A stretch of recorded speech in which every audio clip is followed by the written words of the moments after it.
All right, good Wednesday morning. I haven't posted an update in a while. My husband's been doing it because honestly, I got so sick that I didn't have the strength or desire to even turn on a computer, look at a screen on a phone. I had migraines that were so bad. I was throwing up and had a bacterial infection that had 100 degrees plus fever that was so bad that when it struck last week, late Wednesday night, and it was so bad they had to rush me to the ER and said they had a wheelchair waiting for me. And they had given me Tylenol. They couldn't control the fever. They didn't know how to get it to stop. And I said, I have no strength. You need to push me in my bed. I can't get up. And it was the worst feeling in the world to feel like I've never felt that I couldn't get out of bed. And they determined it was a bacterial infection.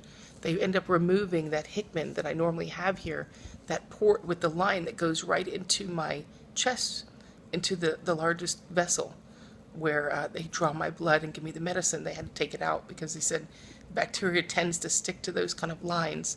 So needless to say, I had the worst 5 days that I've had in here. And then now it's turned into a viral infection where I have high blood pressure, like 190/88. Because of the restriction of the airways, I'm having trouble breathing. I have a lot of shortness of breath that I'm struggling with.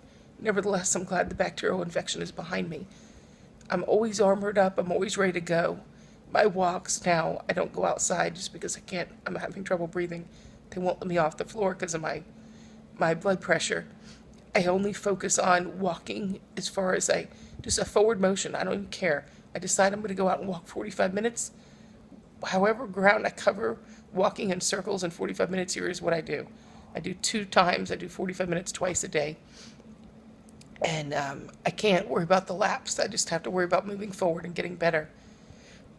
The reason this keeps happening is because every time I come in here for a round of chemo, the chemo has to knock down all your active cells. That includes your white, your red, and your platelets. They don't let your platelets and your red hit rock bottom. They hit close. But the white hits rock bottom. And when you hit rock bottom and you have no white blood cells, no way to fight infection, it is very hard. It's not a matter of if you're getting an infection, it's what and what type and how bad. And I've been in here 3 times. This is the 3rd round. Each time it's harder and harder to deal with. Each time I think it's the worst thing that's ever happened to me.